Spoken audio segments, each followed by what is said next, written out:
So friends, colleagues and alumni, good evening and welcome to our final University of New South Wales Medicine Dean's Lecture for 2010, where I'm exceptionally pleased to introduce another illustrious panel of speakers for tonight's event.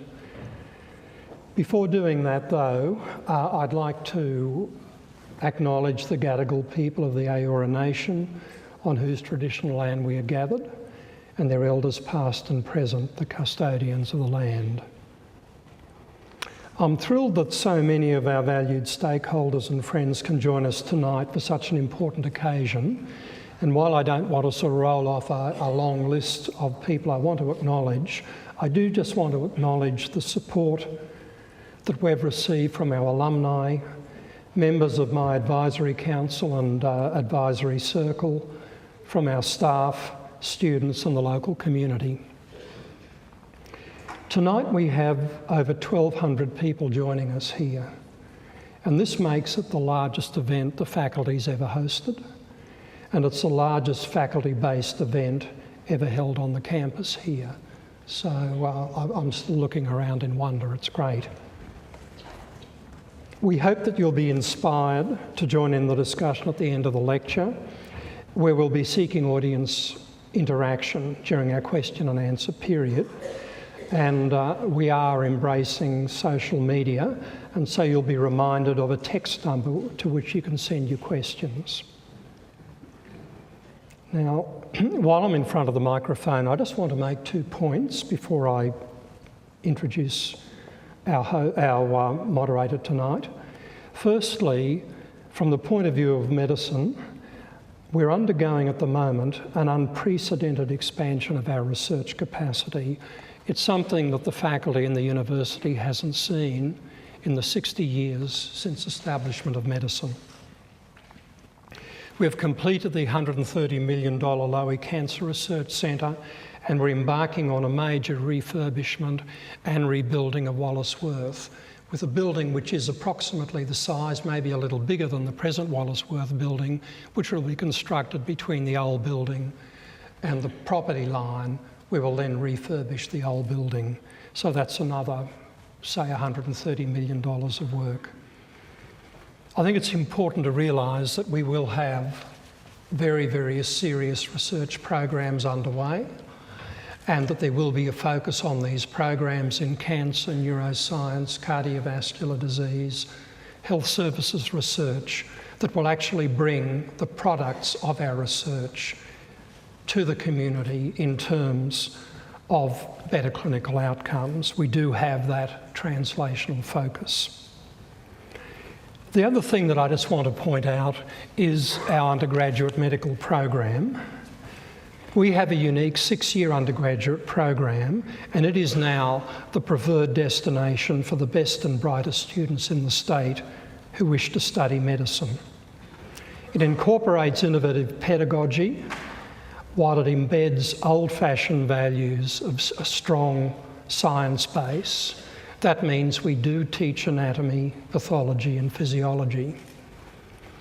I'm sure none of us thought you would ever see the day when a dean would stand up and say that one of the differentiating parts of our medical program is that we actually try to teach anatomy to the students in a serious way. The other brief reflection is on the title of the lecture tonight, Curing the Incurable. Now, some of you will know that I spent most of my clinical career treating children with leukemia. And 40, 50 years ago, virtually all children with leukemia died. It was a death sentence.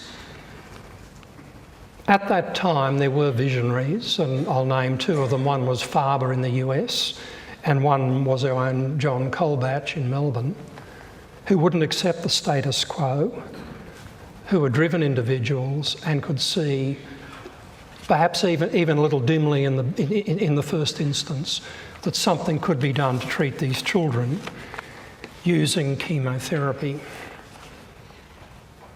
Now, I didn't know Faber, but I certainly knew John Colbatch, and in the early days of his work, I can tell you that what he was doing didn't improve his popularity with his colleagues. I can remember conversations, you know, like, you want to do what to that child who's dying of leukemia? But that was the introduction of chemotherapy, and we've seen not only its application to leukemia, but its application in a much broader sphere. So, like those pioneers, and unwilling to accept the status quo, our speakers tonight are three of the greatest minds in clinical practice. And not only that, but in innovative clinical practice. They will discuss the hurdles they have faced and the challenges yet to come, and try and present to us what medicine in the future might look like. Our facilitator tonight is Dr. Fiona Wurt, who will introduce the speakers in more detail, but I, as the Dean, would like to welcome both Charlie Teo and Cyndi Weickert, whom I both know personally. Dr. Fiona Wurt AM is one of our most preeminent Australians. She was the 2005 Australian of the Year. She is currently the Director of the Royal Perth Hospital Burns Unit and the West Australian Burns Service, and is internationally known for her invention of spray-on skin for burns victims and her work with the 2005 Bali bombing victims. Fiona will introduce our two key speakers tonight and also be asking questions of the speakers during questions and answers, and will be encouraging you to take part in that. So without further ado, I'd like to call on our facilitator, Dr. Fiona Wurt, to start the program.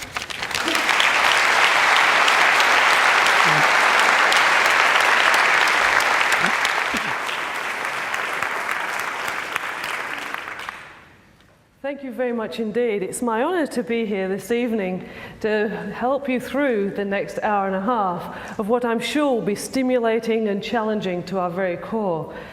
When I was approached to come along this evening, it was absolutely a no-brainer from my point of view to actually come along to discuss something that is so important, and so important to the core of everything that I've been working for many, many, many years. Unfortunately, there's a few decades in there now. And by definition, curing the incurable is impossible. But what happens if we just accept that? I think we've already heard from the Dean that you can't just back off and say, well, that's the way things are. You know, we have lots of people sort of telling us how things are, but what about people who can tell us how things could be, should be, and possibly would be if we engaged in different ways? It made me reflect personally on my practice over the last couple of decades. And I'd like to share some stories with you. I spend a lot of my time in both research and in clinical medicine. And in clinical medicine, I get inspiration from many areas. And one area is the patients I treat. I see suffering every day. I see people's lives changed in an instant. And to be able to do something about that, to help them on their journey at that time, I believe is a great privilege. Something that will never leave me. And so I'd like to share a couple of stories with you so you can see what I bring to the table this evening, and in the context I do so. A good while back, we had a patient who was 56 years old and 75% body surface area injury. And if those two numbers add up to over 100, we're told that the chances of survival are such that we don't treat people. I was a registrar at the time, and I saw this lady drifting through our fingers like sand. She was in intensive care, being ventilated. The waves of infection were coming over her, and all the skin grafts were failing. And I heard a radio interview with Joanne Padelneski in Monash University. She had just returned from the United States, where she'd learned to grow skin cells in sheets. Sheets of skin. And I almost crashed the car. I rang her up. I organized a whole raft of things so that the last donor site, the last piece of skin on this lady, was sent to Melbourne. They grew it, and John Masterton, the professor of surgery, came back with Joanne. And we went to the operating room. laid the skin, and some few weeks later, 3 weeks later, everything was healed. And she was rehabilitating, and at 7 months post-injury, she died suddenly in one afternoon in the burns unit, and on post-mortem, she had a fungal infection in her heart as a result of her skin basically being missing for so long. At that time, not many weeks later, I became director of the burns service of Western Australia. There was one applicant for the job, so I was in. And I took to the table with me a very powerful belief that one day in that burns unit that could be saved was a day too long. And timing became an obsession, because had I heard that radio at 5 weeks, would that whole scenario have been different? The answer is yes. I have a lot of people to thank at the time. The administrators who believed in a registrar who was banging on the door and wouldn't go away. My consultant colleagues who scratched their heads, thought it was a bit strange, but well, hey, why not? And so I went then, as I said, into a very aggressive research program. And I think of that lady often because she has saved the lives of many others. One being a young man not many years later, 29 years of age, 92% body surface area. It was the 1st of October 1992, and it happened at 11:30 in the morning. Some things never leave you. And I was called to the emergency room, and the expectation was that this would be a palliative situation. And I looked at this 29-year-old high school teacher, high school science teacher who was a waffle player, AFL, and I said, I think we can do this. At the various times during that acute period, I slept in the hospital because I wanted to make sure he would be there in the morning. I called in many, many, many favors because I had an absolute belief that this man could live. I had my colleagues trying to counsel me because they even called in my psychiatry mate saying, I think she needs a bit of help. And I said, yeah, I know, but right now, we're still going. On the 16th of December, he was healed. And he looked at me with a pained expression that morning, and he said, I can't feel and I can't move. He got polyneuropathy of the critically ill and became paralyzed, similar to a Guillain-Barré's type situation, and it took him 9 months to recover. And at that point, I left the hospital. I went camping with my kids for the weekend because I thought, this is too hard. I'm not going to go. I can't do this. I cannot do this because I've done my best and it is not good enough. It took me 4 days to realize that all anybody can do is their best.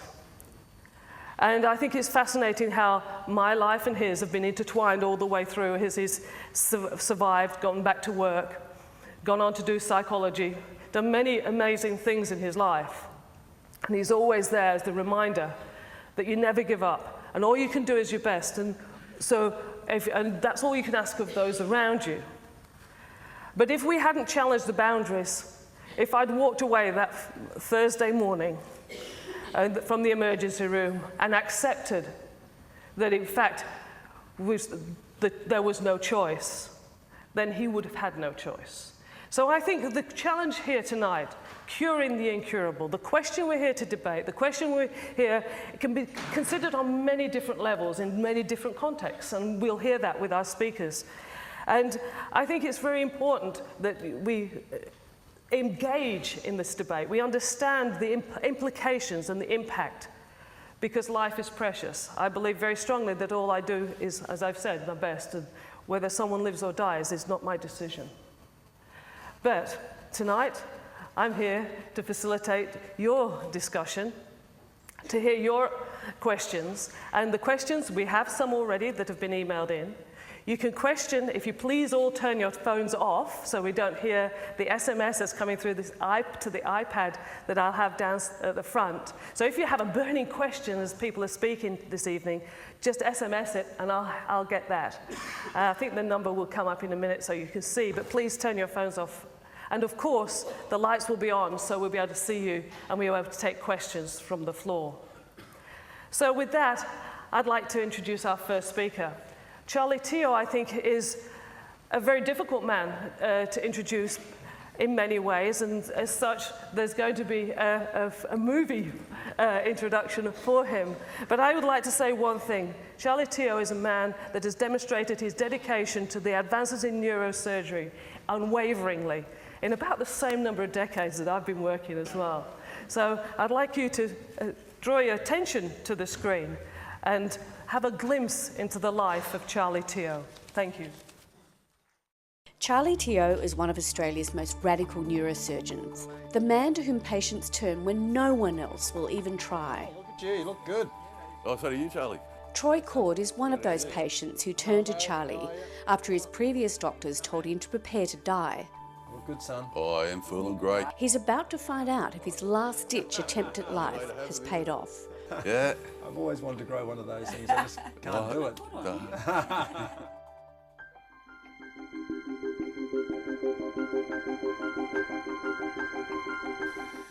Such is a normal day in the life of this Sydney-born neurosurgeon.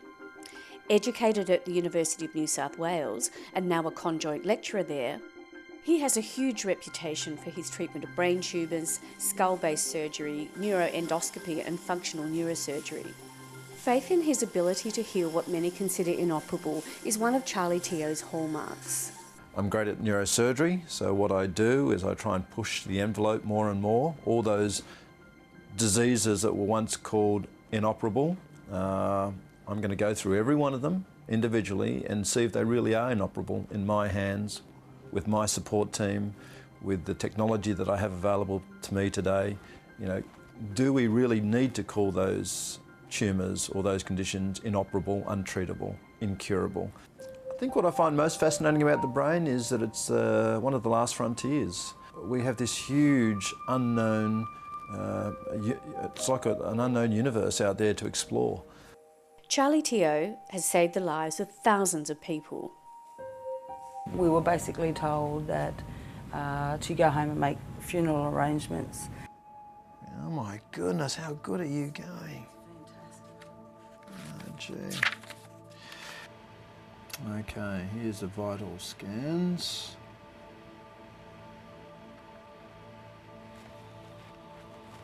Oh, just little scarring, isn't it? Just there. It's fantastic, Troy. Yes. That's what I thought. I was looking up there. Still? Were you looking at it, son? Up there I was, yeah. I'm not looking there. It's gone. Yeah. It's not a thing, there's not even a hint of it. But Yeah, that's it. basically, apart from that, there's nothing else. Still it's gone. I mean, it's clean as a whistle. Yay. You're good, Charlie. You are bloody good. The bottom line is that you're doing well. You took the risk, it paid off. Yeah. I'm thrilled, son, you look fantastic. Yeah. Fantastic. Okay. You're a champion. Okay, you are. good. Can I You're a move the champion. wound? Is that healed up all right? Oh, beautiful. What's the difference, Charlie? This one wasn't mine, though. No, this is the old one. This is yours, nice and neat and thin beside. Oh, good. Difference I like that. between non-evasive and evasive. Yeah, It's amazing. yeah. Well done, son. Amazing. Okay, good. Thank you. Okay. When the patient's on the table, I try and separate myself as I'm operating on them. Although I must say that, you know, if the operation's going to be long and tedious and I feel like giving up, I then sort of try and think about who they are, the person that I'm operating on, so that I won't give up. You've just got to keep going and going and going. And even when you're tired and things look bad and the brain is swelling and blood is everywhere, you've got to just keep plugging on. And again, it's my personality. I'm not critical of people who don't do that. And I'm not critical of my colleagues who call tumours inoperable that I can take out. I mean, you know, we all have our particular talents. Come on, princess. In typical Charlie fashion, he unwinds in some usual and not so usual ways. Well, you do need to unwind after a hard day at work, and even if it's 3 o'clock in the morning when you get home, you do have to unwind. You can't just go straight to bed. There's nothing better to get your mind off work than riding a motorbike, because unless you are fully concentrating on the road, you're going to die. So I find that when I'm riding my bike, I don't think about anything else except staying alive. Yeah, I love animals, so I've got 4 dogs. I spend as much time with them as I can.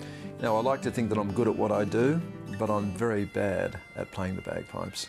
I love the instrument, they stir my blood, but I'm a very, very, very bad bagpipe player.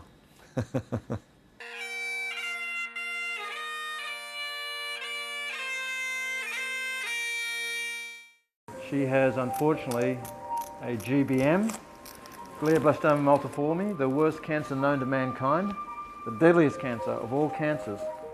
It's indiscriminate as to who it affects.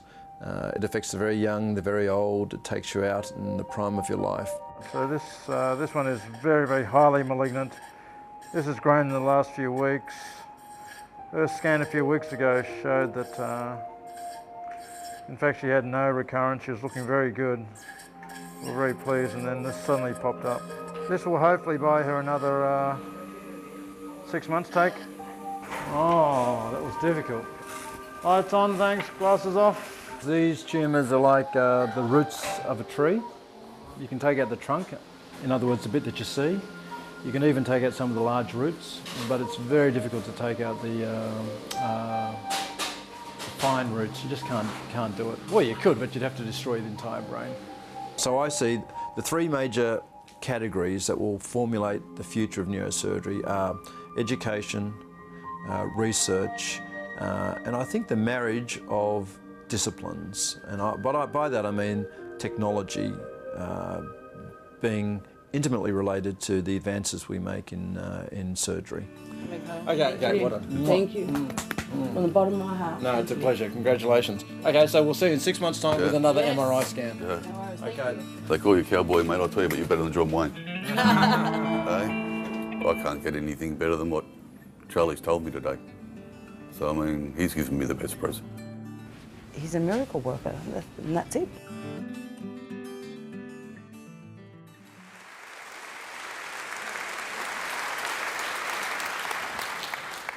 Oh, well, thank you very much. Thanks you for your attendance tonight. I've only got 20 minutes or 25 minutes, so I have to be quick. I just want to give you a little bit of a taste of the journey that I've been trying to cure some previously described incurable conditions. I thought I'd focus on this one, brainstem gliomas. They account for about 10% of all paediatric brain tumours. Current recommendation is that you should treat these with a combination of chemotherapy and radiotherapy, and that really surgery is probably not indicated in most cases. The mean survival with this treatment, unfortunately, is about 18 months. A lot of patients die within 6 months of diagnosis, and that's regardless of the histological diagnosis. Our reluctance to operate on the brainstem goes back many, many decades. In fact, the forefathers, the father of neurosurgery was Harvey Cushing from America, and he stated that surgery on the brainstem should be considered taboo, out of bounds to even the most skilled of surgeons. That has, unfortunately, still dominated our approach to brainstem gliomas. This is a good friend of mine, Salim Abdul-Rauf, who's climbed the ladder of success in America. He will probably be the president of our society one day. This is a quote from him that says, "With very few exceptions, you should never attempt to remove brainstem gliomas. Any attempt should be considered an act of foolishness and certainly not in the patient's best interest." And he said this last year. So let me take you through a bit of a journey. This is case number 1, which illustrates something that is a little bit depressing. 7-year-old boy, he initially presented at 6 years of age. He was diagnosed with an inoperable brainstem glioma. And those of you who aren't familiar with MRI scans, this is a MRI scan, a cut through the brainstem. This part of the brain is the brainstem right here. This is his brainstem glioma, so you can see that in fact the brainstem is mostly taken over by a tumour, and the brainstem itself is squashed and probably partly invaded by this big white blob. So understandably, he was given radiotherapy, chemotherapy, both of them failed and the tumour progressed. Within not so long a period, I think about 7 months, he was placed in terminal care. He was quadriplegic, not moving any of his limbs, and the parents presented to me and asked if I could take that tumour out. I looked at it and thought that maybe some of it was focal, because if you think that the tumour is focal and not diffusely spreading through the brainstem, then surgery may be indicated. And I looked at it, saw this sort of nice margin right here, and felt that there was a chance I could do something. I operated. Against everyone's advice, the patient awoke locked in, so it was significantly worse than when I operated. Before, at least he could move. He could even sit in a wheelchair, but after surgery, he was unable to move in anything except his eyes. He didn't improve over 7 days. The pathology came as malignant. We had very deep and meaningful discussion with parents, and they decided to turn the machine off. They extubated the patient. He died within minutes of extubation, and unfortunately he remained conscious right until the end. So they had to actually say goodbye to him before they took the ventilator off. So a terrible, terrible outcome. Despite that, the family were just lovely to me. They wrote me this lovely letter that basically exonerated me of any blame. They commended me on the way I treated them and the child with respect, and had no regrets at going through the operation. The response from the establishment was completely different. It was presented at a CPC. Some of the feedback from that presentation was that I showed unsurpassed arrogance. It was a good example of devastating outcome when not practicing evidence-based medicine. And one of the administrators at the hospital dictated that because of this, maybe I shouldn't be making surgical decisions myself, and maybe that before I operated on any patient, the patient had to be put through a process where I got permission to operate. In other words, I had my privileges basically taken away from me at the hospital.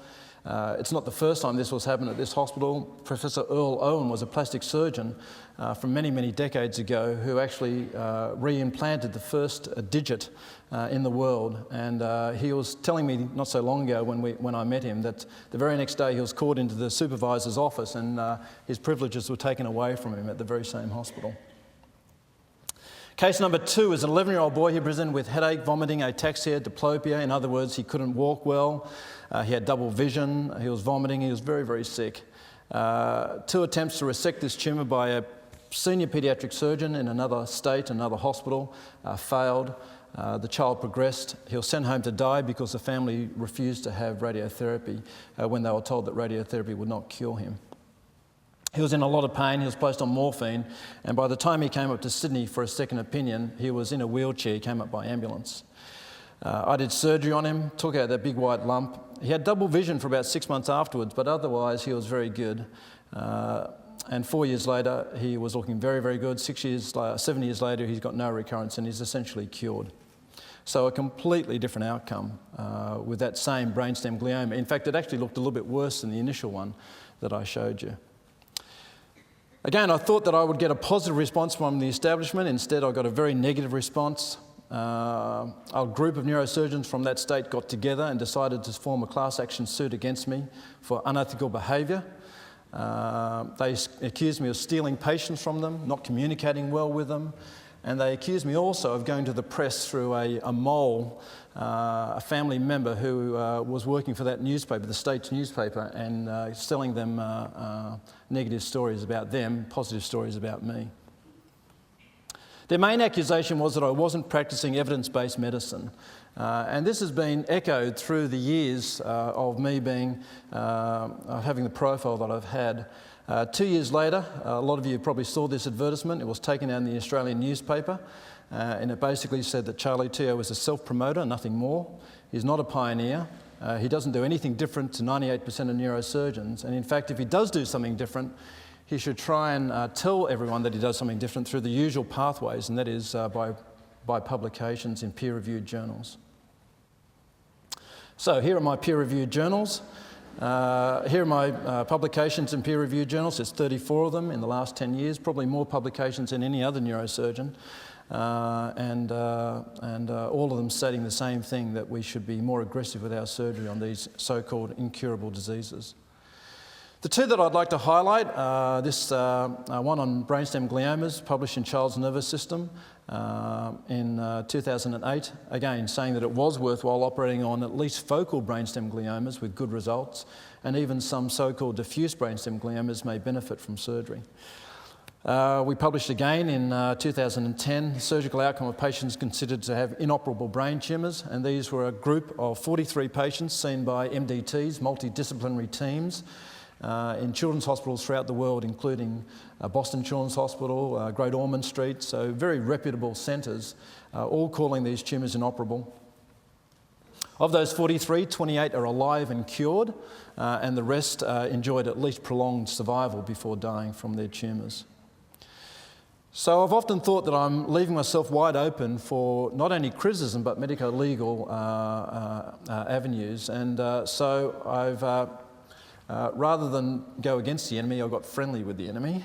And they asked me to give a talk at their Law Society in 2009. So I thought I'd talk about the ethical issues involved in the decision to treat or not to treat. And I came up with this algorithm where I felt that evidence-based medicine was important, but equally as important were the patient's wishes, the surgeon's own general philosophy, as well as what we can read in the literature. So let's talk a little bit about patient's wishes. I mean, how much weight does one put on a patient's wishes? If you go back to Surgical Ethics, written by the original surgeons who wrote our original textbook, Bailey and Love, it says respect for human dignity is respect for human autonomy. And I guess that what that means is that you should listen to what people have to say and try and respect their wishes. But there are questions that arise from that. Who determines quality of life, for example? And at what age can one determine quality of life and determine their own destiny? Can a child, for example, ask for a surgery that his parents doesn't want him to have or her have, or the surgeon says is not available? Is the patient doing what he really wants, or is he doing what he wants his family, what he thinks his family want? And is the patient emotionally and cognitively capable of making decisions? These are all questions that unfortunately fall into that bracket of respecting patients' wishes. In terms of surgeons' experience, it's very, very important. That paper that I wrote about MDTs and inoperable brain tumours, we looked through the literature. There is not one article that says that an MDT, multidisciplinary tumour, results in better outcomes. You would think it would if you involved a lot of people in decision making, but unfortunately in the ideal world it doesn't work like that. Oftentimes these MDTs are not attended by the entire MDT. Sometimes the surgeon never even makes it. You would think that everyone has an equal say, but sometimes people have a louder mouth than others. So it actually doesn't work as well in practice as you would think it would work. But what the papers do show is that surgeons' experience is extremely important. So it's not so much the MDT philosophy, but it's the fact that MDTs do attract patients. Patients means that you get better experience. So a surgeon's experience is very valuable in determining outcome. What about surgeons' philosophy? Now, sometimes people say that I'm arrogant, I think that I'm confident, but there's a very fine line between arrogance and confidence. I mean, how do you know that I'm not another Dr. Death? I've certainly had my fair share of bad outcomes, I've had my fair share of deaths, and here I am trying to push the envelope, but in fact I may be completely unrealistic and totally arrogant. So I think the surgeon's philosophy is very important. Our religious background is important. Our own idea of what is quality of life is important. I'll never forget a patient that had a tumour in the craniocervical junction, so she was completely quadriplegic. She'd been rejected from surgery for many years, so she'd got to a very bad stage. And she came to me and asked me to take out the tumour. I go, why in the hell would you want me to take out that tumour? You know, you can't even scratch your nose, you're quadriplegic, you're virtually on a ventilator.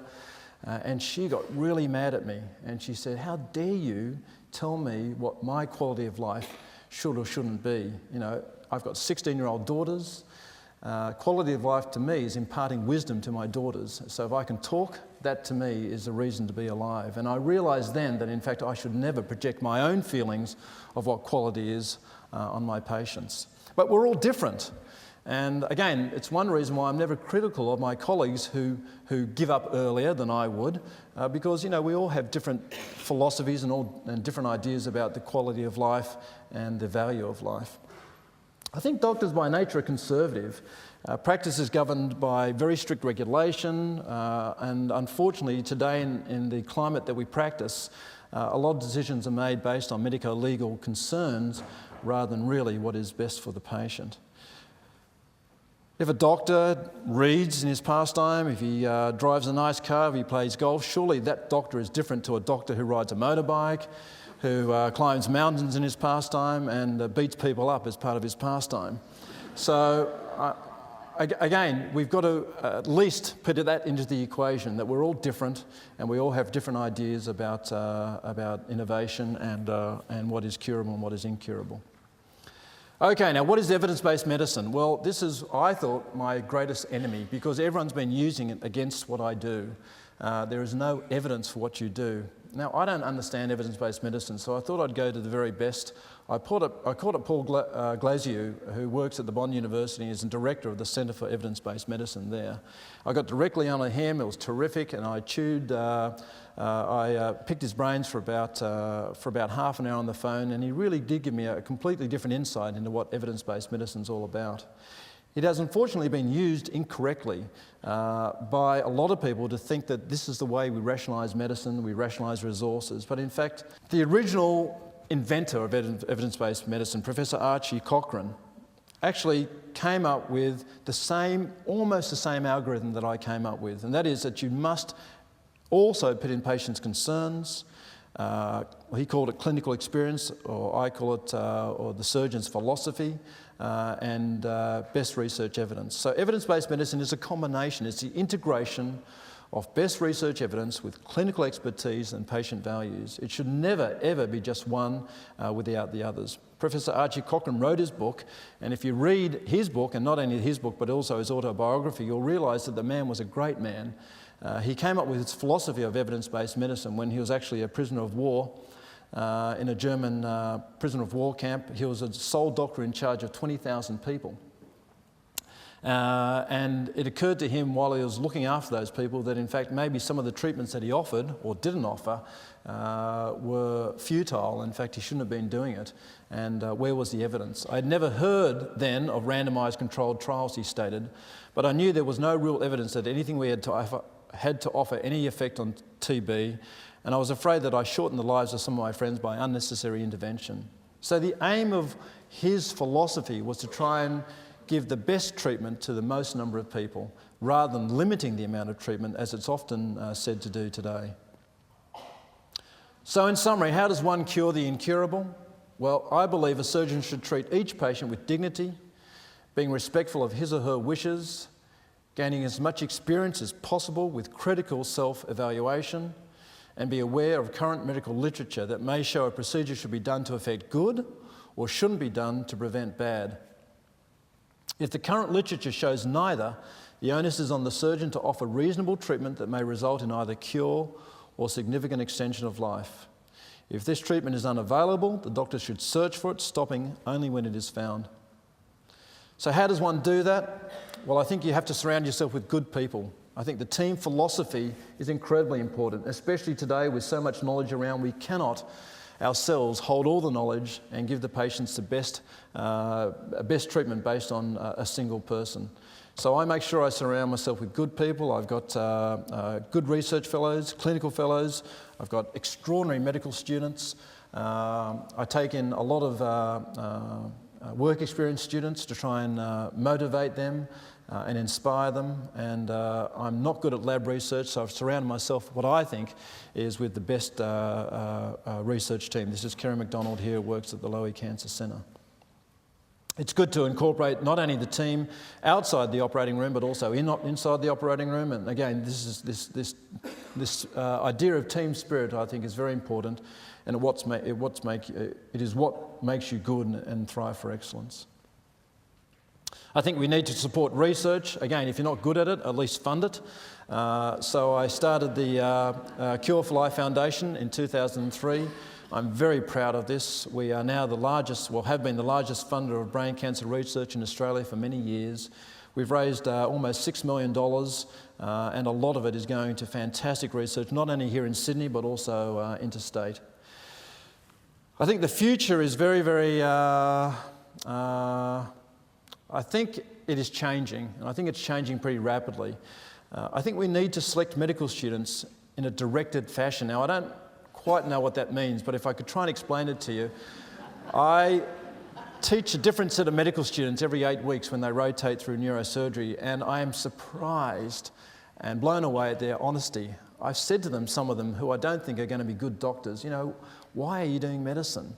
And they give me this response that really blows me away. Oh, I'm doing it because I like the money, or I want the status, or my parents wanted me to do it. And very few of them actually give it to you for the right reasons. So I think that although we're trying very hard to pick the right medical students, and they need to get good UAIs, I think we're doing something wrong. This genetic profiling of students is just a little bit out there, but basically Basically, it has been shown that you can do a functional MRI scan on a student and you can actually tell the sort of parts of the brain that light up, the compassionate part of the brain or the part of the brain. So maybe we should be doing some functional MRIs on medical students. What about vocational guidance for junior residents? Well, so many times people go into the wrong vocation. They do medicine, they're intelligent, they're great people, but they choose surgery when they should be doing radiology, or radiology when they should be doing surgery, or a GP practice when they should be doing something else. And I think somehow we need to guide our junior residents into the right vocations. I think we need to encourage young researchers, and I really depend on industry to do this. I'm very proud that Volvo has identified research as a way to try and find a cure for the incurable, and they help us sponsor some young researchers. In terms of industry, I'm proud to be a consultant for Escalab. It's a group in Germany that produces top-of-the-range equipment, and I think if we develop a good relationship with industry, then again we'll get better outcomes. I'm running out of time, but this final case illustrates some of those points, and that is, this is a 6-month-old girl who presented with a diffuse brainstem glioma, and these are really, truly inoperable. She was given chemotherapy, she failed it, the tumour got bigger, she was definitely dying. She was a little French girl, gorgeous little girl, and sent me the x-rays, and I felt that I could do something for her. I told them that I thought it was inoperable. They sent me back an email saying, well, why do you think it's inoperable when everyone else thinks it's inoperable? Everyone around the world, they had many, many contacts. So I thought, I better not be arrogant. I might send the x-rays to who I thought was the best in the world. This is a guy called Helmut Bertalenfi. He works in Zurich. He's done more brainstem gliomas than anyone else. And he sent back an email saying, Charlie, don't operate. This is a terrible case. And I think you've got it wrong. So I sent that email to the mother and said, listen, I may have got it wrong here. I'm not getting cold feet, but I'm kind of getting cold feet, and maybe you should think about it. And anyway, so I sent her that email, thought that she should read it, and she sent an email back going, when do you want me to pick you up at the airport? So she'd made up her mind. I went over to Germany and I surrounded myself with the very best. So I picked a university where the professor of neurosurgery there was a good friend, a great surgeon. He was my assistant. It's 100 kilometres from the Escalab headquarters, so they benefit from the latest technology. I had the best equipment, the best audio-visual, and the best monitoring. And I thought that, in fact, I could take out probably 90% of this tumour, leave some of the diffuse bit alone, but take out this focal bit here. She only had days to live anyway. And the family were very realistic about the outcome. I got a good result. That was her straight after surgery. This is her a few weeks later. The family are ecstatic. It's been 6 months. It hasn't grown back. And she's looking very, very good. So I think, again, this idea of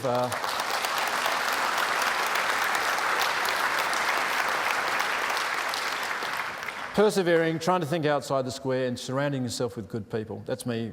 Mountain climbing, don't do it. It's terrible. It's terrible midlife crisis. And I'd like to finally conclude by saying sometimes when you look for new horizons, you need to lose sight of the land. Thank you.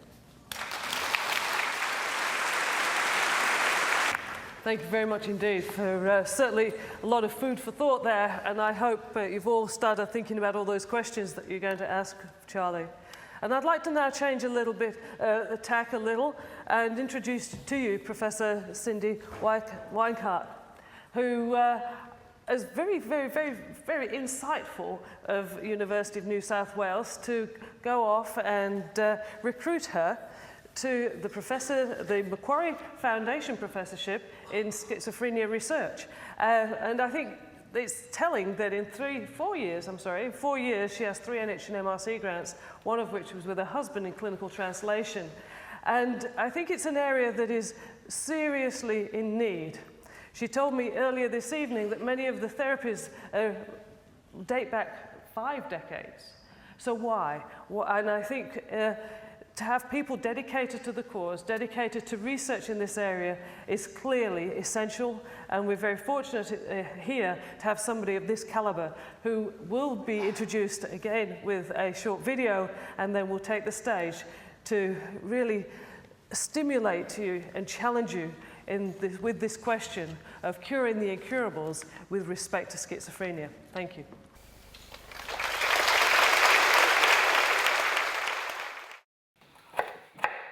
This is how Cyndi Shannon Weickert dreamed of making a living.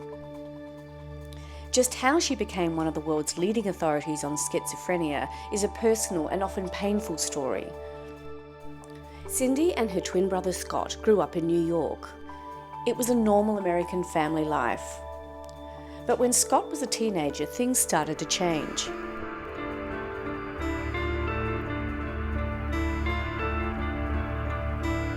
My interest in schizophrenia stems from the fact my twin brother, suffered from schizophrenia. And it was through his suffering and his trials with different medications that I decided to dedicate my life to finding better treatments for people that suffer from schizophrenia. While Scott struggled, Cyndi achieved her PhD and embarked on a career in molecular biology. And then, from across the Pacific, came an unexpected opportunity. Well, Australia was never on my go-to places of the world, if you can imagine that. I got an email and it discussed a job opportunity to chair a developmental neurobiology program in schizophrenia. And I thought, I was hooked. I said, well, but I'm not interested if I can't come with my husband, so we're a package deal. He works more on the clinical level and with the live patients, and I work on the genes and the biomarkers and splice variants, mRNA within the brain. When I meet a person with schizophrenia and I meet their family, I can totally relate and totally identify with what's going on with them. Yes, I do hear voices. I get auditory hallucinations and visual hallucinations and experience the devil and evil and hurt and darkness, and it's just drags you down and just grounds you and just annihilates you. I wouldn't want for anybody or any family to have to suffer the way that particularly Wade has suffered, and how the trauma and the heartache and the sadness and the emotional attachment that you have to your children. I wouldn't want anyone to go through that. For Cyndi's brother Scott, that suffering turned to tragedy. He had been on a variety of different medications, and one of the side effects of the medication is weight gain, and he had diabetes and lacked exercise, and his heart gave out.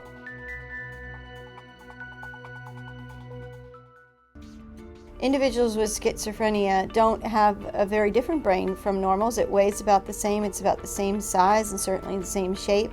So we have to look within the cells of the brain to find the abnormalities. And the brain cells are full of proteins that have different functions. And one of the proteins that we actually found is altered in people with schizophrenia is the estrogen receptor. And this receptor is important for growth and development, particularly during adolescence. And the estrogen receptor is actually blunted in its ability to function in people with schizophrenia. And so the clinical trial is about reversing that blunted activity. Yeah, I'm very excited about the trial, and if it works, that'd be great. You know, I'd give it a go. You know, I'd give it my best shot. I try anything I can to beat this. If he was on a trial where that magic happened, I mean, you'd swim the ocean, you'd swim at shark-infested waters, you'd walk on hot coals, you would do anything. Hopefully everything will be good. I'll have a normal life and be happy. We're very optimistic, and we hope that it will improve the people's cognition and symptoms as well. It's actually about building a team that can approach modern molecular psychiatry and keep making advances, not just one advance, but several advances. When someone comes to want to work with our team, they actually aren't limited by the opportunities that they have to understand schizophrenia. They could work at the molecular, the cellular, the whole person level, or the clinical treatment level. For Scott, I'm sad that he won't ever be able to have the chance to try the medicine to see if it's going to work for him. But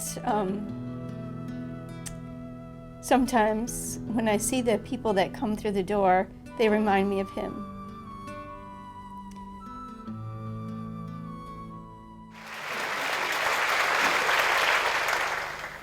Thank you for coming tonight. It's really an honor to be here among the distinguished speakers. I'm going to tell you about my version of curing the incurable. Of course, schizophrenia is quite a difficult disease. We can't cut the schizophrenia out, that's for sure. But what can we do to help people that suffer from schizophrenia? So I think we can do a lot better at applying the surge in knowledge about the brain and how it works at the molecular and cellular level to come up with new treatments.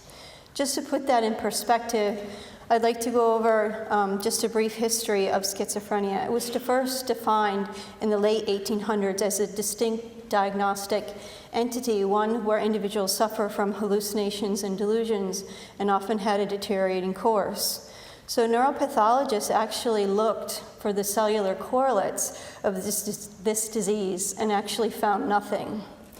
And that led to the idea somehow that schizophrenia wasn't biological at all, that it was psychological, and I consider this sort of a black cloud period, one where the idea that the schizophrenogenic mother predominated. So it's bad enough to have a child with schizophrenia and then to be blamed as the mom was devastating. I think it wasn't until around the 1930s where we saw some benefit from a physiological treatment, that is insulin shock and ECT, that people started to recognize that there may be a physical basis, again, for schizophrenia. And it probably was in the 1950s, early 1950s, that the biggest breakthrough in schizophrenia occurred.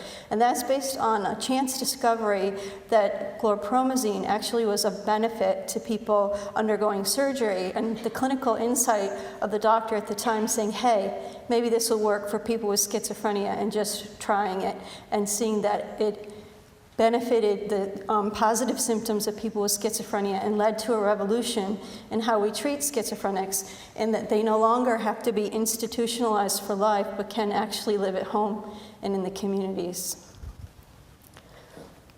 And really, there hasn't been a lot of advances in treatment since that time, so since 60 years. All the current drugs are based on that one chance discovery. So we need to look for other biological targets, and there is hope that genes that may predispose people to schizophrenia could represent some of those targets. But there's actually been an explosion of knowledge recently in terms of giving us options for targets, and I'm really going to talk about one of those discoveries that I've been involved in. So how do we move from the disease entity to developing new treatments?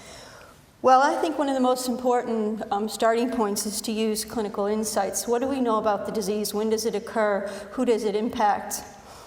And what's the course of the disease? To use that information to come up with neurobiologically plausible candidates and to try to understand how they may be different in the brains of people that suffer from schizophrenia.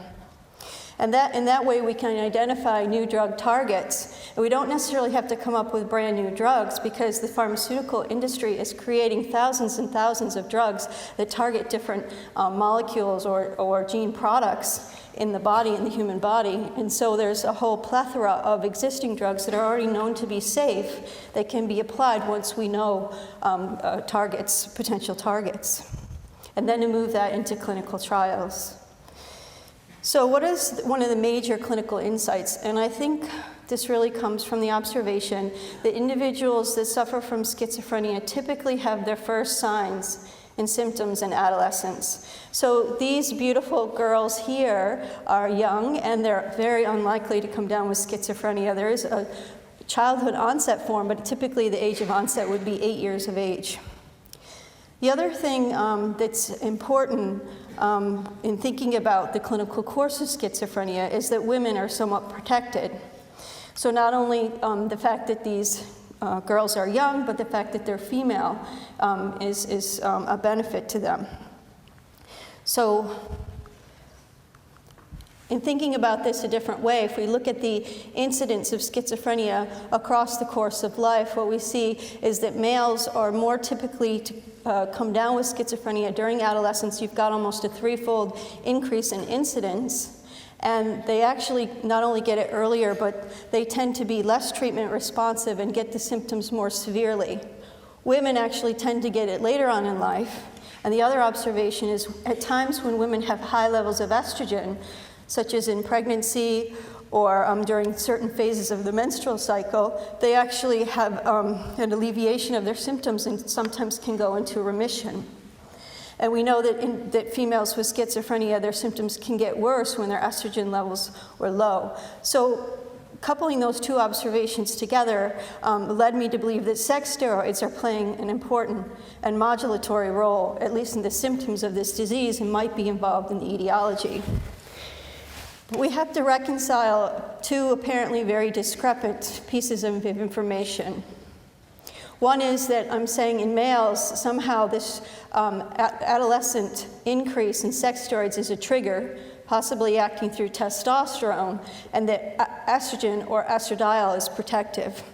So this is an apparent paradox, because we know when testosterone hits the brain, it actually is converted directly into 17-beta estradiol by one enzymatic step. So how could it be that testosterone is both potentially damaging to the brain and estrogen is protective? So I began to try to understand how sex steroids could act in the brain by looking at the human brain in post-mortem samples. And one of the big challenges when you're working at the cellular and molecular level is where to look. And I've focused a lot of my studies on the prefrontal cortex for two reasons. One is because it takes a long time to mature, probably not until after the second decade of life do we reach our adult level competencies on working memory tasks.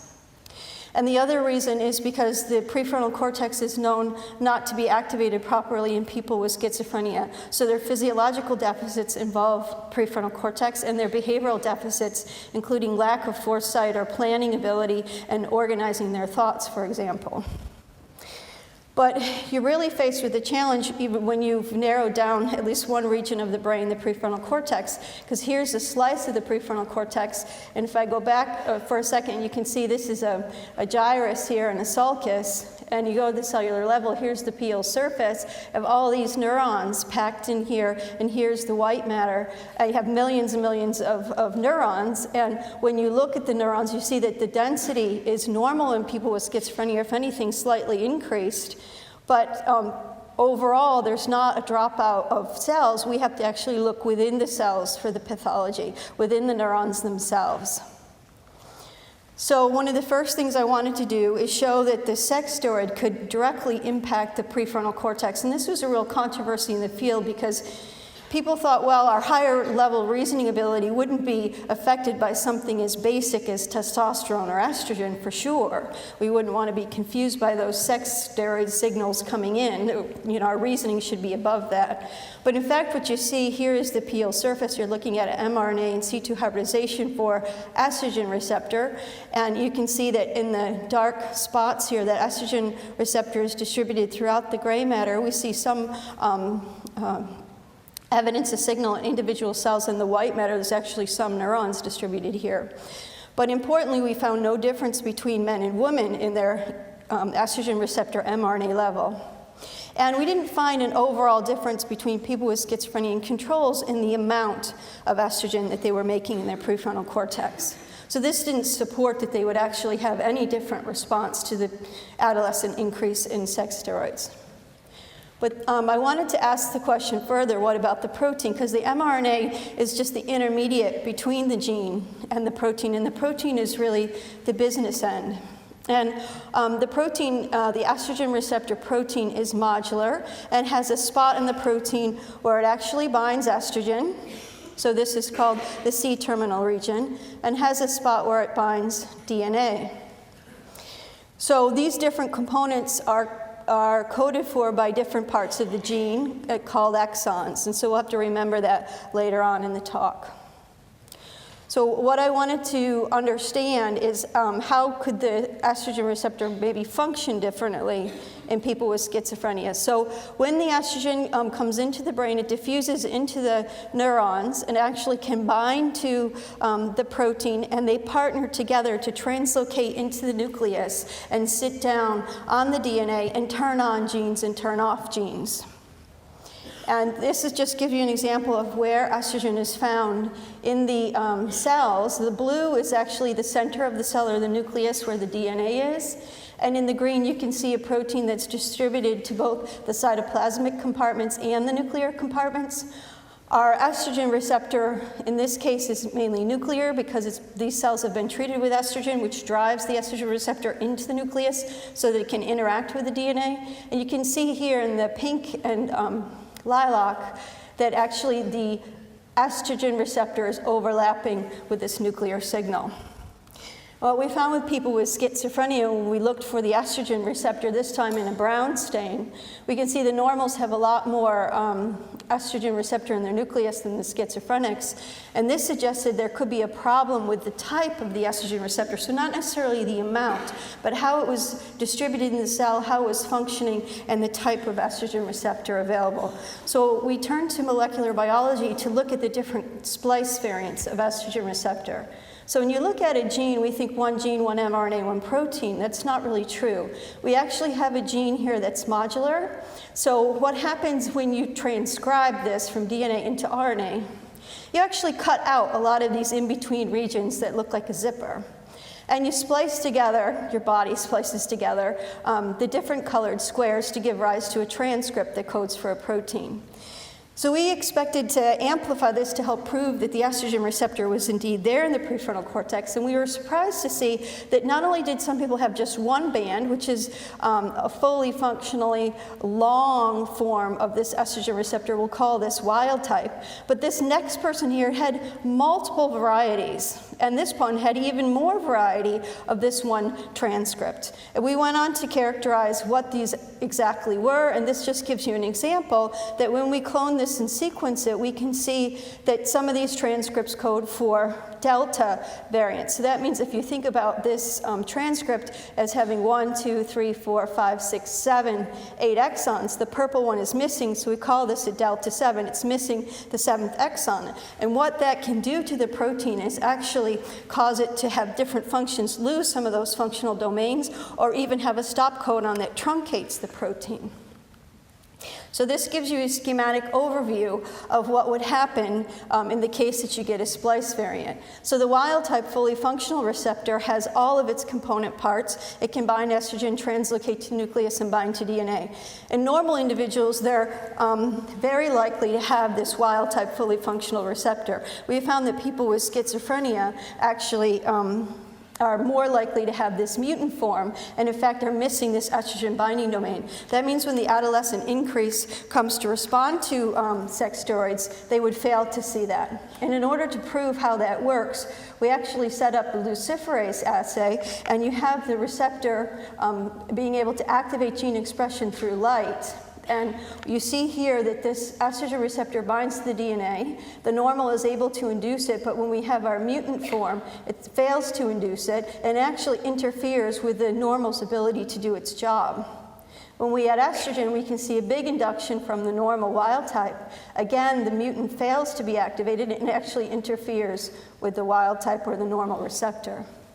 So what can we do to fix this? Well, we found a drug, raloxifene, that can stimulate the estrogen receptor on its own. And not only that, when you add raloxifene, you can overcome some of the deficit that's found with the mutant and the wild type together. So that means we can induce even the faulty receptor to behave more normally with this drug. And so those are the important comparison points. You can see about twice as much activity there. So how do we move this into clinical trials? So this raloxifene is available, it's known to be safe, and we're trialing this in people. I don't have the results to tell you about, but I can tell you just briefly how we're doing this differently in the clinic. Normally what happens when a pharmaceutical company runs a drug trial, they randomly assign people to active and placebo.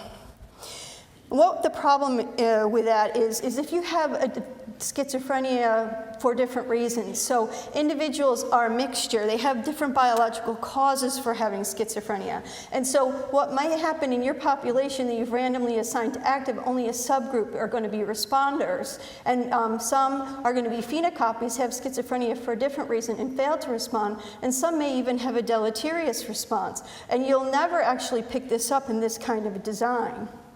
So how are we doing this differently? Well, we're actually taking each individual and doing a within subject design where they'll be on placebo and SERM together. And why is that important? Well, because it allows us to look at the individual response to the medication. Everybody that enters a trial gets a shot at the treatment, and we can detect how biological differences in people is going to predict who's going to be a responder and who's not going to be a responder. And then we can help educate the doctors in terms of how to know which treatment is going to be beneficial for who. So just in summary, I see the future of medicine as involving not only, or the future of psychiatric medicine is not only involving the clinical assessment, but using a whole variety of biological tools to help us understand individual differences, not only in terms of treatment response, but also in potential to have deleterious side effects like weight gain or tardive dyskinesia. So with that, I'd like to thank my team and thank you for your attention.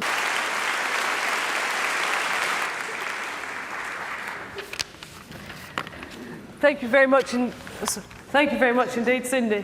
And while you're just getting yourself settled there, we did have questions emailed in. And one of the questions was, what do you think psychiatry will be like globally and nationally in the future? Thanks for the question, Fiona.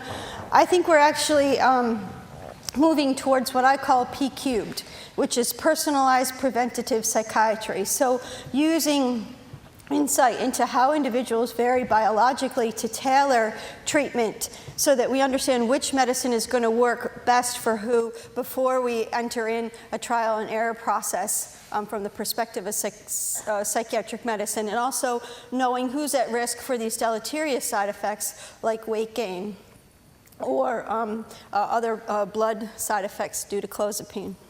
The whole concept of tailored medicine would help in the chemotherapy brain tumours as well, wouldn't it, Charlie? Absolutely, and that's, in fact, that's one of the major motives for the research being done at Lowy Cancer Centre with Kerry McDonald, that we all believe that we need a tailored approach to each patient and individualised chemotherapy and individualised treatments. Yeah. I think one of the comments there, the whole tailoring to the personal approach, brings me to one of the questions that's been put forward. If we tailor it, this whole idea, if we're tailoring, how do we generate the evidence? In that to actually look back, our work is directed towards this, well, the prospective randomized trial. And from what Cyndi said, then, well, hey, is that true? Because we may have been masking a whole raft of things in those trials by our original trial design, yet not taking our eye off the ball with the learning from each individual patient. You know, that sort of balance that you've been talking about is valuable, but how do we actually bring those two things together? So, have you a comment, Cyndi? Both of you, I think, while we wait for everyone to warm up. So Paul Glasgow brought up a great example of how, so evidence-based medicine has been used to stop people from offering treatments that there's no evidence that it helps.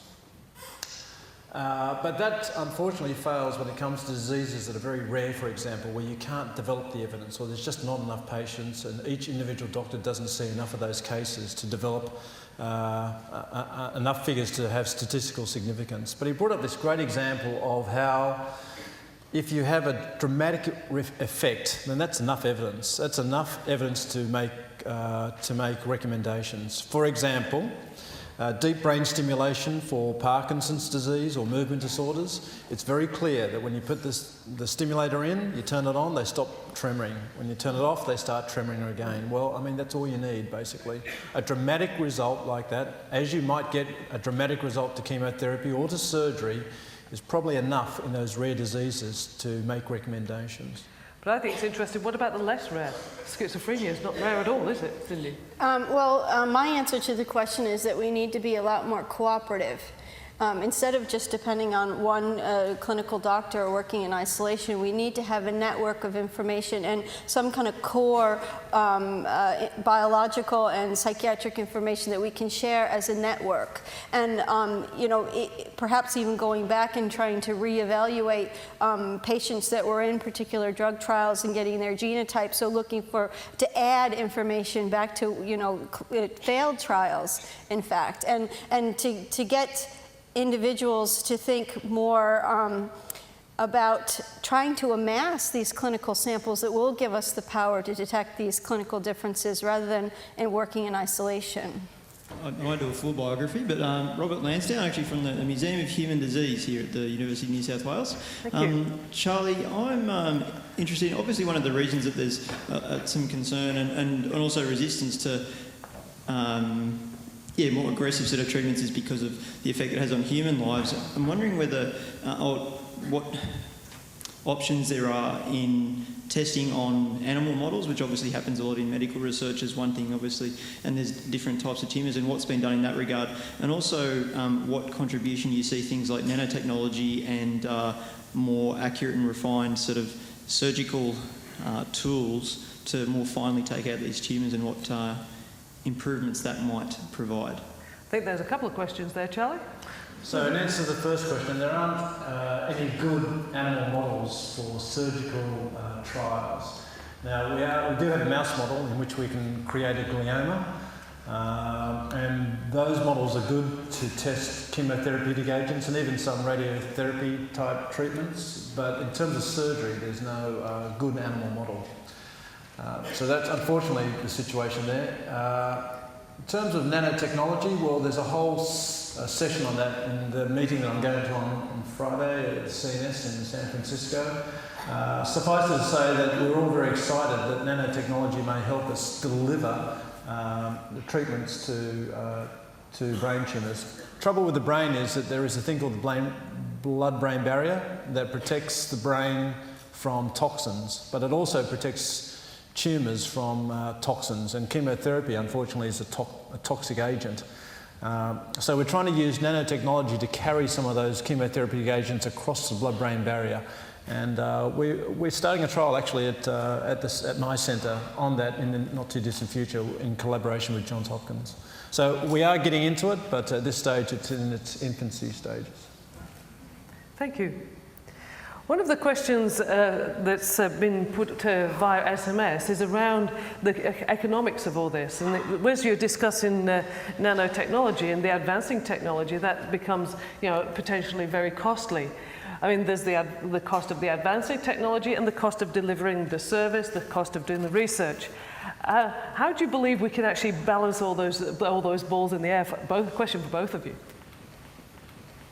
Cyndi, why don't you lead off? Well, I think the cost of schizophrenia to society is tremendous. We're talking about billions of dollars in healthcare that's spent by this country alone every year in just treating schizophrenia, not to mention them not being able to work and the cost to the families in terms of devastation and loss of productivity. So I think that when you think about the cost of research relative to the economic cost and the cost to society, we really don't have a choice but to try to push the technology forward and to put even a proportion of that cost of the disease into the cost of research. Yeah, no, I'm a terrible politician. It's a really political question. I'm just bad at answering questions like that. I'll just say this much, that I think that, it's huge. It's a huge cost. For example, to operate on a patient with malignant glioma that currently is 100% deadly is really, really pushing it because it's very expensive and the results aren't good. We know that second-time surgery buys people usually months only, and it's a huge cost to our system. At the moment, I guess we get over that by user pays, and the user does pay, unfortunately. Whether you like it or not, if you're a public patient and you've got a recurrent glioma, you get put on a waiting list, and oftentimes you die before you get onto the operating table. If you're private, then there's no waiting list, you can be done immediately. So again, they're paying for it, for this extra aggressive treatment. I know it doesn't sound good, but unfortunately that's the way it works. I think that's a very interesting comment on many levels, because I think certainly on my personal experience in 2005, as you heard, I was Australian of the Year, and it's kind of a very left field thing that happened to me. I couldn't quite work it out. But one of the things I was asked was, what is the message you want to share with Australia? And the message I wanted to share with Australia, that every single one of us is responsible for the choices that we make, because the impact we have on our health system is profound, is unnecessary, preventable issues. And so we are hamstrung in many ways with respect to our advancing technology, with respect to our ability to ensure that the patients in our public system get the equivalent care, by a raft of work that's done on a Friday night in every emergency room in this city, in every city in Australia. The choices every single one of us make impacts on everybody around us. And so I think it's very interesting, because the question actually was much more aggressive and much less political, the one that was on the SMS. Thank you, whoever said it. So I sort of made it, but clearly it's irritated me. But I just thought that it is fascinating that it is somebody else's problem. I'm sorry, everyone, it is our problem. And the less we take responsibility for our health, our wellness and our education, and make good choices, we will not see the advancing technology that can see advancing care. Because if Charlie can take a brain tumor out of a mouse, then I think that's very special. And so we are in a situation where there is fascinating and fantastic options of tailored medicine. But we will not realise those dreams if we all sort of say somebody else's problem, too expensive, two-tiered health system. Well, we all need to get up and do something about it. And I'll get off that particular bandwagon and ask if there's anyone else would like to ask a question. Hi Fiona, by the way, you're my hero. Cyndi particularly, I'd like to ask with the drugs. My understanding is that many of the drugs take a number of weeks to have some noticeable effect. How do you do research with situations like that? Thanks for the question. Yeah, the typical course of antipsychotics, sometimes you can have immediate benefit within days, but oftentimes it takes several weeks to have the full benefit. One of the things that we're doing in our trial is taking patients that have been stabilized on their antipsychotics and using the selective estrogen receptor modulator as an adjunctive. And we're actually trialing it for 6 weeks so that we can determine if there would be benefit at least within that time window. And we expect to see clinical benefit within that time window, because we know women with schizophrenia that have an estrogen patch can see an alleviation of symptoms within 2 to 4 weeks with adjunctive estrogen. Thank you, Cyndi. I think we have one on number 4. Thank you.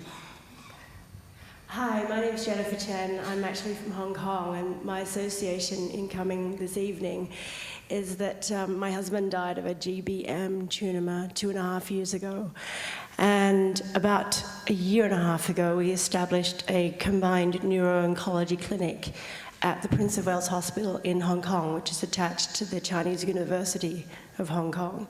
One of the things that we're doing at the clinic is trying to look at research, and the question that I have for Dr. Teo is related to genetic markers in regards to the research that has been specifically done at that clinic, and looking at the potential link of tumours, specifically GBM tumours, in Chinese patients, to see if there's anything particular in that genetic breakup of race that can be tied to GBM tumours. So, thank you. Interested to know your thoughts. Is it okay to throw to the audience? I mean, Kerry McDonald's here, she could really answer that well. Is that okay to do that? Kerry, would you mind just giving a brief? Oh, she's gone. Oh, Helen. Helen Wheeler's here as well. She could give a more comprehensive answer. So I think we have microphone 5 going to Helen, who's on the spot. Helen Wheeler is the best neuro-oncologist in Australia. She is my neuro-oncologist, and she's right there in the audience.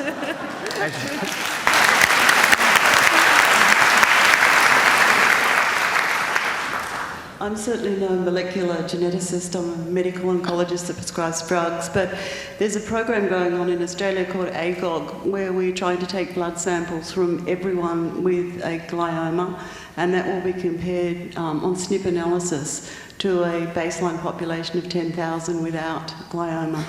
So hopefully, if we have a large sample size, we'll be able to pick up genetic variants, different environmental etiologies, and certainly with the molecular genetics that is coming out about the cause of glioma at the moment, it's in a very exciting time. The international literature has shown a new IDH1 gene and the IDH2 gene, and there's about 50 that are now being linked to glioma etiology. And then obviously we have to go through populations, and knowing that Asian populations have different genetic variants as well. And there's a lot to do with drugs and response to drugs such as EGF in the Asian population. The bottom line is I think what you're doing is commendable, because that's how we're going to find a cure for incurable diseases. If we have passionate people like yourself donating time, money, effort into research, and that's how we're going to find a cure for it. We're not going to find a cure for malignant brain tumours with surgery alone. It's going to be a combination of chemotherapy, radiotherapy, molecular genetics, genetic engineering, and it needs money, time and research, and that's what you're doing at the Prince of Wales Hospital, so I commend you for that, and we're doing it here as well. Thank you very much. I think it's pervasive, this whole the whole concept of connecting with other specialties, because certainly we're moving down that track within trying to understand which people are more susceptible to various responses to burn injury, and the scarring as a result, whether people survive or not, is a response influenced profoundly by their genetic makeup. So I think it's the onus is on all of us to sort of bring down the walls of the silos and work together. Cyndi, I know very little about mental illness really, and about the causes of mental illness and schizophrenia, but knowing some people that have suffered from these sorts of things, and also it seems that there can be other causes of psychosis as well, I imagine, which is possible. I'm wondering whether the work that you're doing is thought that it might have some applications outside of what a strict definition of schizophrenia, or just essentially your knowledge of what other types of psychosis there might be, and how it might be applied. So how does the diagnosis and making that diagnosis influence? Well, essentially, I'm not sure how strict or how exactly what classify the definition and the classification of schizophrenia is, and particularly how it might relate to psychosis and other types of psychotic disorders that people can have, and whether the work that you're doing can. So we've looked at a population of people with schizophrenia, and we found about 1 in every 5 individuals has genetic polymorphisms that would predict that the estrogen receptor would be dysfunctional. So we expect about 20% of the people in the trial to have a positive benefit from this particular therapy. And so the way to think about it is there's not just going to be one cure for schizophrenia, there are going to be multiple cures, because there are multiple causes of schizophrenia. And I think what we're trying to do right now is just get traction on at least a piece of schizophrenia to prove that we can target things beyond the D2 receptor, we can get clinical benefit, at least for a subset of people, and then we can worry about the other 80%. Thank you very much. Yes, down in the front here. Thank you. Dr. Helen Van Vliet, Senior Lecturer in Education. There are 3 people on the stage who are incredibly inspirational, and I would like to know from them what it takes to be a person who is driven to cure the incurable, and to be so inspirational on the journeys that you've taken. Thank you very much for your question. That was one of the ones that was on here as well. So would you like to, each one of us can give the answer to that. Charles, if you'd like to kick off. What do you think drives you? Look, I don't know. I think it's multifactorial. My father used to beat me up. And he used to call me a coward because I wouldn't go on those rides at the show that make you vomit. And so I spent a lot of my childhood trying to prove to him that I was a real man. And so I guess in many ways I'm still trying to prove something. I don't know. That's one thing. Another thing is that I really, really get to know my patients. And some people have been critical of me for that. And I can understand that because it does shorten, I think, your emotional longevity in the field. because it takes a lot out of you. But at the same time, when I treat a person, I try and picture if that person was my wife or my child or my mother or my father. And I would like to give them the same tenacity and devotion to their treatment as I would my own family. And finally, I really, really enjoy what I do. And so when, for example, it's 3 o'clock in the morning and I'm still operating, I'm not thinking about how I want to do this or want to do that, because I'm doing exactly what I want to do. So it's not that difficult putting a lot of time and effort into something that you actually really enjoy. And when I give motivational speeches to school children and people like that, I say to them, listen, you just got to find your niche, you know. You've got to find what really, really gives you, what you're passionate about and gives you enjoyment. And I'm lucky enough to have found that. Thank you very much. Cyndi?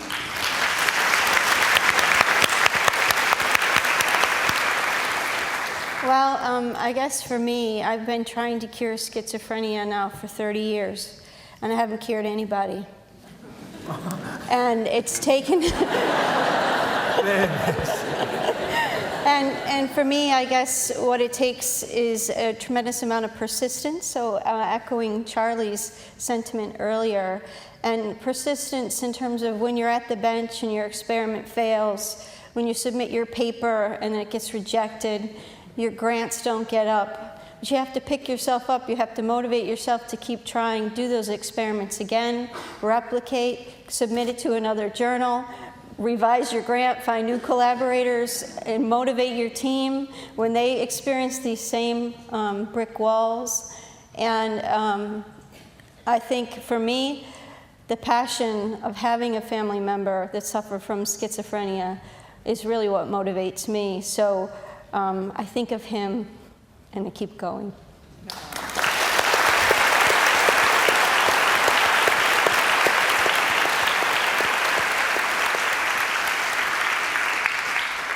I'm in the very fortunate position, and you've said it all, and that I think my father often said, the harder you work, the luckier you get. And he gave his life to make sure that his kids had an education that meant they got up in the morning and enjoyed what they did. He went down the coal mine from the age of 13. He didn't enjoy what he did. And I've always carried that with me. The privilege of getting up in the morning and enjoying what you do is something that is very special. So I certainly agree. To find your niche is very, very important. But, you know, life can change in an instant. And it could be any of us that, and I see that, as I said, right at the beginning every day. And you know, we have to understand that this is not as good as it gets. Today, to criticize, to say that isn't an implied criticism of today's technology, today's treatment, today's operation.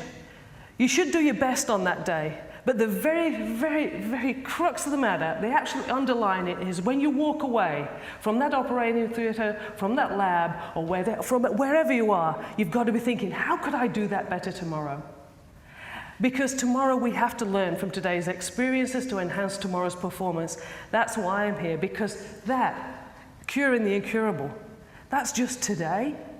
But look what we've got for tomorrow. We all stand, you know, in the classic cliche, on the shoulders of giants who've gone before us, and we're duty-bound to use our education, our training, all the effort that's been invested in us to give back and invest in others. And I call you all to do the same. We can all learn from today's experience to enhance tomorrow's performance in a way that I think our human capacity is something that we just barely scratch the surface.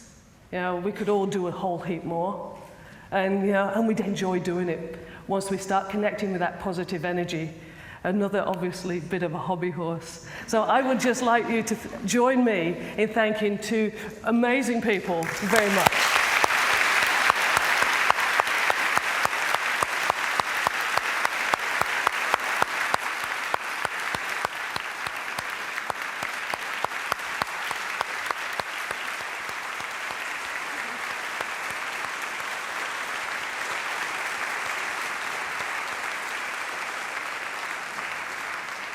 And I'd like to call the Dean back to the stage to finish the proceedings. Thank you.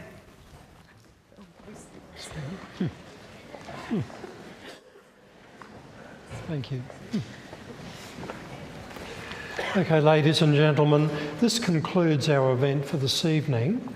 Personally, I would like to thank our speakers, Dr. Fiona Wood, Dr. Charlie Teo and Professor Cyndi Shannon Weickert, not only for giving us very important and personal insights into their work, but also into themselves. So please join me in another round of applause.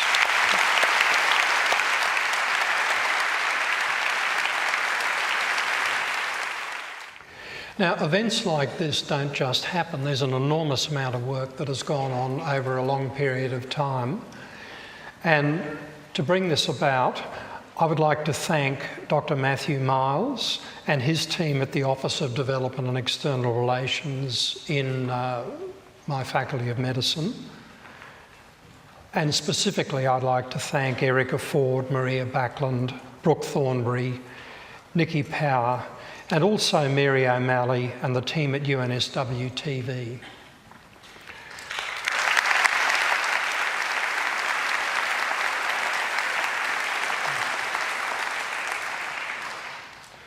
Now, we also want something back from you, and being a School of Medicine, we clearly research and evaluate everything. So in a while you will be getting a short feedback form on this evening. And we very much want you to take a minute to fill it in and send it back, because we do take a lot of notice of these. We do want to hear what was good and what wasn't so good about this evening. So please let us know. So in conclusion, thank you for everybody for attending. I hope you found the event this evening both interesting and inspiring. And we look forward to welcoming you to the first of the series next year. Good night.